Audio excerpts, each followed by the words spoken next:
Hi, I'm Margie Holmes, psychologist, author, and educator.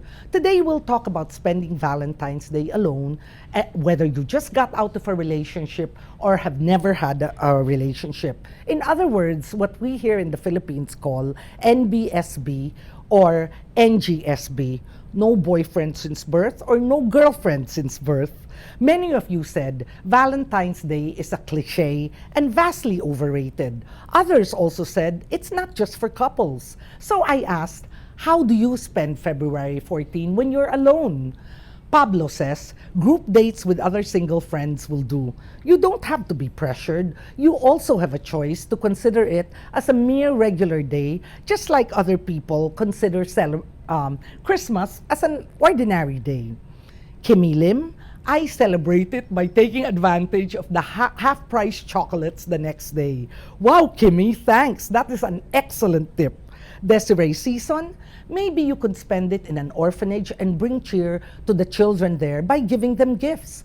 The Valentine spirit might be even more alive within you than within those who have partners that they don't feel connected to.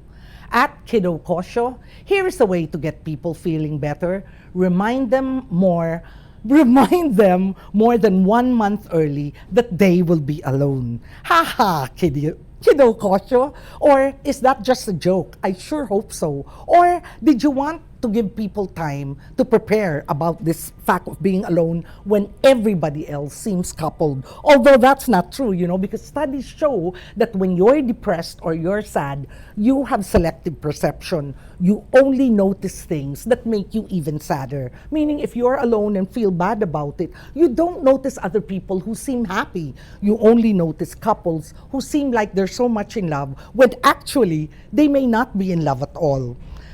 Tara Orlanes, it doesn't help to put pressure on those who are lonely. We should all recognize that Valentine's Day is for chocolate companies, flower sellers, etc. This Valentine Day is only for those who want to make money out of you. If you are in love or in an important relationship that you value, you don't need February 14 to tell you that. Many people echo Dan-based sentiments. Grow up, people. It's only a day, for crying out loud. Leia says, one does not need someone else to be happy and complete. Before you can give love and security, these have to be present first in your own life. You cannot give what you don't have. Harvey A.W., peer pressure is your problem for not surviving Valentine's Day. Treat it as a regular day and you won't have any pressure. I also asked, what advice can you give someone who just broke up with his or her partner before Valentine's and feels so bad about it? And here are your answers. Christian Francisco, it's normal to feel irritated while everybody is celebrating the season. But remember, the ill feeling shall pass. C. Tan says, ask that person if he thinks spending Lover's Day with someone whose love has faded is a good idea. Maybe little Cupid was just buying him or her enough time to look for a better Valentine date. Victor Hall, always recall the reasons why you broke up in the first place. If the reason hasn't changed, there is no point in going back and feeling regret, is there? Anyway, I think Valentine's Day is too commercialized. We need to express our feelings of love every day. That's an exceptionally good point, Victor, and also very therapeutic. Jose Malvar, Valentine's Day is a commercially made holiday. Sorry ha, I get so angry kasi at those people who try to make us feel that there's something wrong with us, even if there isn't. But I guess that's what advertising is. Anyway, remember that Valentine's Day was to make people spend. No self-reliant adult should factor in Valentine's Day in his or her decisions. Finally, Carol asks, how come we don't celebrate singleness? What most of you said, and this is the reason I think, Carol, is that most of you realize that this is merely pressure.